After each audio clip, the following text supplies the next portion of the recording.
মুসলমান ইসলামী দলের লোকে চললে জান্নাতে যাইবা কি যাইবা না সেটা আমি গ্যারান্টি দিতেছি না। তবে ইসলামের দল ছাড়া অন্য দলের লোকে আপনি অন্য কোনো দল যদি তুমি করো জান্নাত পাইবা না। ইসলাম ছাড়া অন্য কোনো ব্যানার যদি তুমি হাঁটো, অন্য কোনো দল যদি তুমি করো, তাহলে তোমার কপালে জান্নাত নাই, একটু 100% শিওর। বুঝাইতে পারি নাই? এই দুনিয়াতে রাসূল পাঠাইছে কিসের জন্য? ইসলাম কায়েম করো। আমার কথা কি আপনারা বুঝেন না? কিসের জন্য পাঠাইছে? ইসলাম কায়েম করার জন্য। রাসূল এই দুনিয়াতে আসছে ইসলাম প্রতিষ্ঠা করার জন্য। আল্লাহ তাআলা বলেন হুকুম ইল্লা লিল্লাহ, জমিন আমার আসমান আমার, হুকুম চলবে আওয়ামী লীগ আল্লাহ বলেন হুকুম ইল্লা লিল্লাহ, জমিন আমার আসমান আমার, হুকুম চলবে বড় দল বিএনপি আল্লাহ। এই কইছে না, কি কইছে আল্লাহ? ইনি হুকুম ইল্লা লিল্লাহ, জমিন আমার আসমান আমার, হুকুম চলবে জামাত শিবিরের। এই কইছে আল্লাহ। তা কি কইছে? সরকার বিশ্বের হুকুম চলবে আল্লাহ। কি কইছে? ইনি হুকুম ইল্লা লিল্লাহ, জমিন আমার আসমান আমার, হুকুম চলবে আমি আল্লাহ। কার হুকুম? আল্লাহর কথা বলে। কার হুকুম? আল্লাহর হুকুম অনুযায়ী জীবন দুনিয়া চলবে। একজন মুসলমান আজকে যারা আল্লাহর জমিনে আল্লাহর দিন কায়েম করার জন্য চেষ্টা করবা না, তুমি মুসলমান নয়, কাজা মুনাফিক। তুমি মুনাফিক। মুসলমানের মতো জন্ম দিতে পারো, কিন্তু তুমি মুসলমান নয়। আজকে আমরা মুসলমান বটে, কিন্তু ইসলাম প্রিয় না। কিনা? ইসলাম কথা বলে কিনা? ইসলাম প্রিয় না। আমরা বলছি তাহলে আমার সাথে কথা বলে। আমরা মুসলমানের ঘরে জন্ম নিয়েছি বটে, আমরা মুসলমান কাগজ কলমে লেখি বটে, মুসলমানের নীতি আদর্শ পালন সামান্য করে বটে, আমরা মুসলমান কতটুকু? নামাজের কাতারে দাঁড়াই মুসলমান। বুঝাইতে পারি না? মিলাদের আয়োজন করে তখন মুসলমান। বুঝেন নাই? ব্যাগের ছেন্ডি চড়াইলে তখন আমরা মুসলমান। আমরা বিয়ে সাথে তখন মুসলমান। হুজুর একটু কবুল করাই দেন। তখন মৃত্যুবরণ করে জানাজার কাতারে দাঁড়াই আমরা মুসলমান। কবর দেওয়ার সময় এসে আমরা মুসলমান। হুজুর একটু মিলিয়াতে রাসূলুল্লাহ কইয়া দেন। কিন্তু এই 60-70-80-90 বছর পর্যন্ত দুনিয়াতে জীবন যাপন করলাম, একটা দিনের জন্য রাসূলের আদর্শ অনুযায়ী জীবন পরিচালনা করলাম না, তখন আর রাসূলের আদর্শ বুঝতে না, ইসলাম বুঝতে না, মুসলমান বুঝতে না। মরার সময় তখন আমরা মুসলমান, তখন আমরা মুসলমান। এজন্য আমি বলি আমরা মুসলমান বটে, কিন্তু ইসলাম প্রিয় না। আমরা ইসলাম পালন করি শুধু নামাজের কাতারে, ইসলাম পালন করি মৃত্যুবরণ করলে মোমবাতির মাইয়াকে মৃত্যু মাটি দেওয়ার সময়, ইসলাম পালন করি বিয়ে শাদীর সময়। এখন করে না, কবর যাত্রার সময় পড়তে লাগে অনেক সময়, এখন তো বড় কষ্ট হয়ে যায়। বুঝাইতে পারি না? আমি তিন কথা কওয়ার সময় ইসলাম পালন করি, কিন্তু এছাড়া আমরা ইসলাম আর পালন করি না, ইসলাম আমরা চিনি না, ইসলাম আর চিনি না। এজন্য আমরা মুসলমান বটে, ইসলাম প্রিয় না। যদি ইসলাম প্রিয় হইতাম তাহলে বাংলার জমিনে কত মানুষ শুধু 5 ওয়াক্ত নামাজ পড়ে। বুঝাইতে পারি না? কত মানুষ?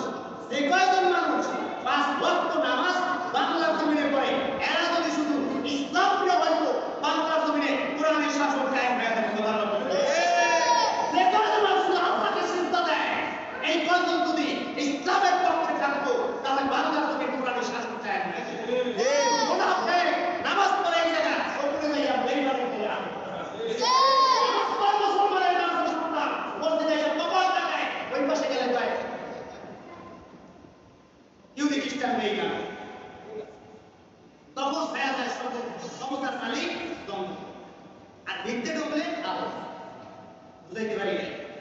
একজন মুসলমান কিয়ামতের ময়দানে যাতে করে আল্লাহর দরবারে দাঁড়াইয়া অভিযোগ দিতে না পারে, আমাদেরকে কেউ সতর্ক করে নাই, তাওহীদের বাণী আমাদেরকে কেউ শোনায় নাই, রিসালাতের বাণী আমাদের কাছে কেউ বসিয়ে বলে নাই, জান্নাতের সুসংবাদ আমাদেরকে কেউ দেয় নাই, জাহান্নামের ভয় আমাদেরকে কেউ দেখায় নাই।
খ্রিস্টানদের এজেন্ডা বাস্তবায়ন করতে চাও। সত্য একটাই, আল্লাহ সমস্ত বিষয় ক্ষমতাবান। একজন ইমানদার আল্লাহ রাব্বুল আলামিন রাসূল পাঠিয়ে দিয়েছেন, সৎ পথ দেখানোর জন্য রাসূল পাঠাইছেন, হয় প্রদর্শন করার জন্য রাসূল পাঠিয়ে দিয়েছেন।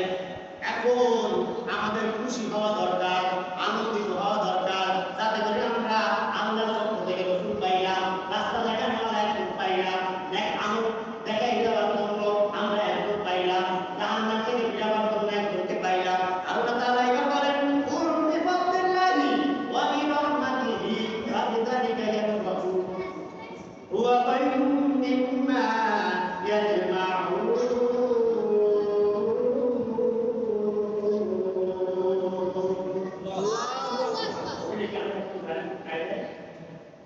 সূরা ইউনূস 58 নম্বর আয়াতের মধ্যে আল্লাহ তাআলা বলেন, কুল হে নবী জানায় দেন বিফাদলিল্লাহি ওয়া বিরহমাতিহি।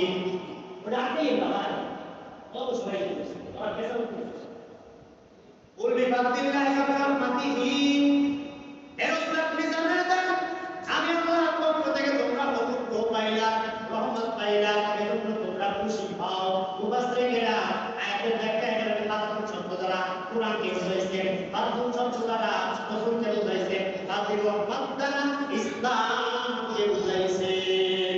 আপনি ইবনে আব্বাস রাদিয়াল্লাহু তাআলা বলেন, একজন ইমানদার মুসলমান তোমরা আল্লাহর পক্ষ থেকে রাসূল পাইছো, আল্লাহর পক্ষ থেকে কোরআন পাইছো, ইসলাম পাইলা, সুতরাং তোমরা রাসূলের আদর্শ অনুযায়ী, কোরআন অনুযায়ী জীবনটা চালাও, ইসলামী আদর্শের মধ্যে, ইসলামের উপরে। এইটা পাই তোমরা আনন্দিত হও। কেমনে আনন্দ করবা, কেমনে খুশি হইবা, তার সব করা করবা, পশ্চিম পূব উত্তর দক্ষিণ মিলাইয়া বাস দিতে পারবে নাকি না? আনন্দ উদযাপন কেমনে করে, কেমনে কি করে বুঝেন না? আনন্দ উদযাপন কেমনে করে? ওলামায়ে দিয়ে করে গেছে, খুশি না? খুশি না? আনন্দ না?